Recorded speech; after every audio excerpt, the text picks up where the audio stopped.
अगर आप अभी मौजूदा चीजों के साथ जुड़ जाते हैं और जो नहीं है उसकी कल्पना नहीं करते, तो फिर आपके भीतर डर की कोई गुंजाइश ही नहीं बचेगी। आप जीवन का भरपूर आनंद तभी ले सकते हैं। आप अपने जीवन के साथ जो सबसे बड़ा अपराध कर सकते हैं वह है एक औसत दर्जे की जिंदगी जीना। इस तरह से जीवन जीकर आप जीवन के किसी भी छोर को नहीं छूते। न तो आप अपनी सर्वश्रेष्ठ क्षमता तक पहुंच पाते हैं और न ही सबसे नीचे के बिंदु को छू पाते हैं। आप इन दोनों के बीच में ही कहीं भटकते रहते हैं। लोगों को लगता है कि जीवन जीने का यह एक सुरक्षित तरीका है, लेकिन इस तरह के जीवन में आप जो भी कदम उठाते हैं वह अधूरा ही होता है। न तो आप जिंदगी में खुलकर हंस पाते हैं और न ही खुलकर रो पाते हैं। न तो मस्ती और बेफिक्री के साथ नाच सकते हैं, न गा सकते हैं। आप पूरी तरह से खुलकर कुछ भी नहीं कर पाते। आपने बीच का रास्ता इसीलिए चुना क्योंकि इस रास्ते में एक सुरक्षा का भाव है। अगर आप भीड़ के बीच में खड़े हो तो आप सुरक्षित होते हैं, लेकिन भीड़ के सबसे आगे या पीछे खड़े होने में आपको हालात का सामना करना पड़ता है। लोगों ने इस मध्यम मार्ग को एक सुनहरे मार्ग के रूप में समझने की भूल कर ली है। यह सुनहरा मार्ग बिल्कुल नहीं है, बल्कि ये तो आपका डर है। आपके भीतर असुरक्षा की भावना है। एक बार एक छोटा बच्चा अपनी मां के पास गया और बोला, मां, मैं नदी में जाकर तैरना चाहता हूं। मां गुस्से से बोली, तुम्हारे वहां जाने का सवाल ही नहीं उठता, तुम नदी में नहीं जाओगे। वह नदी खून के प्यासे भयानक मगरमच्छों से भरी पड़ी है। खबरदार जो तुमने कभी नदी में पांव भी डाला। लेकिन मां, पिताजी तो रोज सुबह नदी में तैरने जाते थे। मां ने जवाब दिया, तुम उनकी चिंता मत करो, उन्होंने सुरक्षा बीमा ले रखा है। बीमा आपके जीवन में सुरक्षा लेकर नहीं आता, यह तो मुसीबत के वक्त में मदद के लिए है।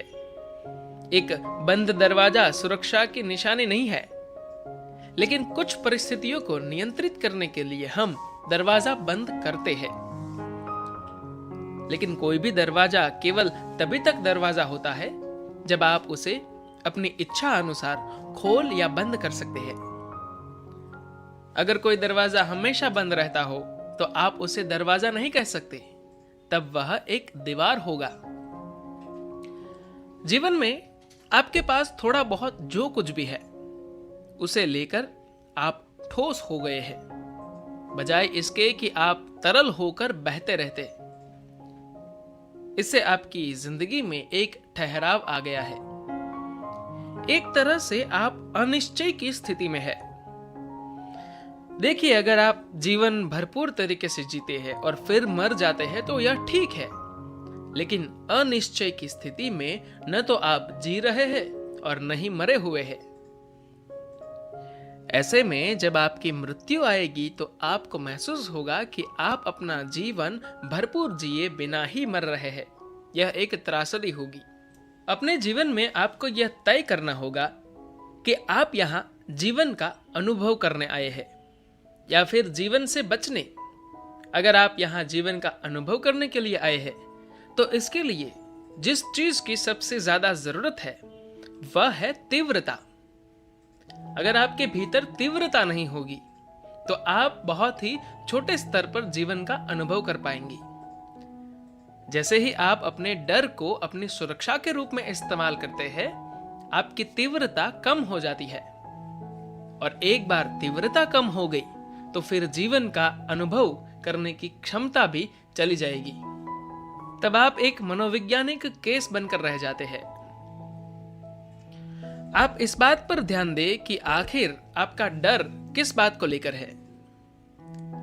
आपका डर उस बात के लिए नहीं होता जो घटित हो चुका होता है, बल्कि क्या हो सकता है इसे लेकर आप डरते हैं। यानी आपका डर हमेशा भविष्य को लेकर होता है, लेकिन भविष्य तो अभी होना है। यह अभी घटित नहीं हुआ है।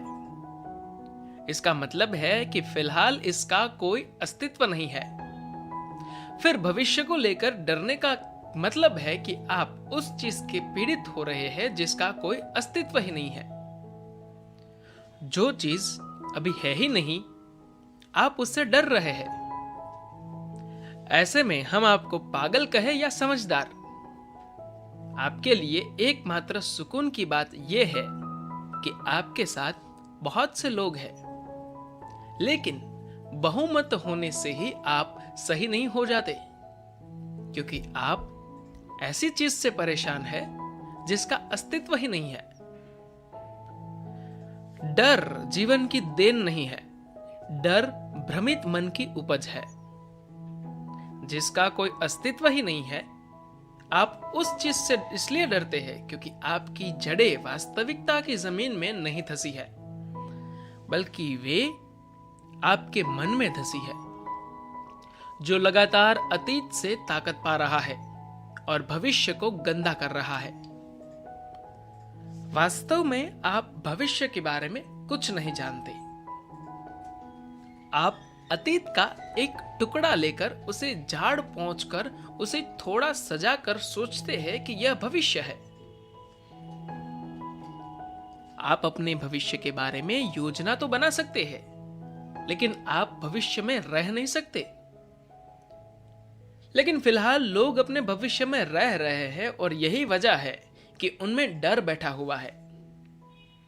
इसको लेकर अगर आप कुछ कर सकते हैं तो बस इतना कि आप वास्तविकता के धरातल पर उतरिए।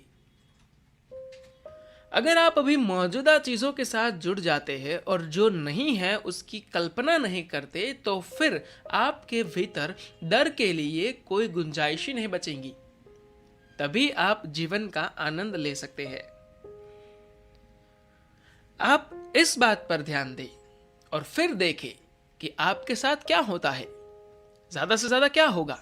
आप मर जाएंगे, उससे ज्यादा कुछ नहीं होगा। मरने से पहले कम से कम जी तो लीजिए, क्योंकि मरना तो आपको हर हाल में है। हम सब अपने लिए मौत की कामना नहीं कर रहे हैं। हम सब कई साल जिंदा रहने की योजना बना रहे हैं, लेकिन वास्तव में जीवन की कोई सुरक्षा नहीं है। सवाल बस इतना है कि आपने यह जीवन कितने गरिमापूर्ण ढंग से और कितनी आजादी के साथ जिया। अगर आपने भरपूर जीवन जिया तो फिर मरना सार्थक है, वरना जीवन ही नहीं बल्कि मृत्यु भी एक पछतावा होगा। धन्यवाद।